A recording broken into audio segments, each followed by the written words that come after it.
இன்னைக்கு எப்படி கசப்பில்லாத பாவக்காய் புளிக்குழம்பு செய்யலாம்னு சொல்லிட்டு பார்க்கலாம் வாங்க. அதுக்கு ஒரு கடாயில் எண்ணெயை ஊற்றி எண்ணெய் சூடானதுக்கு அப்புறமா வெந்தயத்தை போட்டு வெந்தயம் நல்லா கலரு மாறினதுக்கு அப்புறம் நம்ம கடுகு கொஞ்சமாக போட்டு கடுகு பொரிஞ்சதுக்கு அப்புறமா சின்ன வெங்காயம் உரிச்சு வச்சுருக்கேன், அதையும் இதில் சேர்த்து நல்லா வதக்கணும்.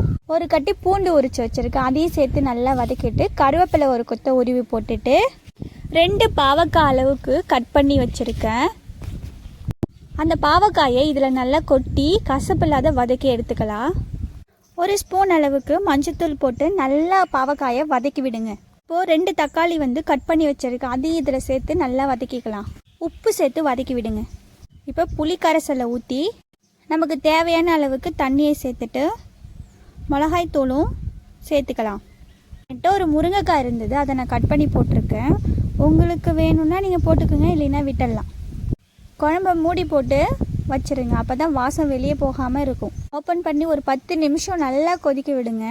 கொதிச்சதுக்கப்புறம் ஓப்பன் பண்ணி பார்த்தீங்கன்னா நல்லாவே குழம்பு சுண்டி மேலே வந்திருக்கு பாருங்கள். இப்போது இதில் நம்ம ஒரு எலுமிச்சைப்பழ அளவுக்கு வெல்லத்தை சேர்த்துக்கலாம். 1 ஸ்பூன் அளவுக்கு ஒயிட் சுகரையும் சேர்த்துக்கலாம். அப்போ தான் டேஸ்ட்டு பயங்கரமாக இருக்கும். ஒரு நல்லா 7-8 நிமிஷம் நல்லா கொதிக்க விடுங்க. நல்லா கொதித்ததுக்கு அப்புறமா ஆஃப் பண்ணிவிட்டு இப்போ நம்ம கசப்பில்லாத புளிக்குழம்பு ரெடி ஆயிடுச்சு. இப்படி ஒரு டைமு செஞ்சு சாப்பிட்டு பாருங்கள் எப்படி இருக்குன்னு சொல்லிட்டு.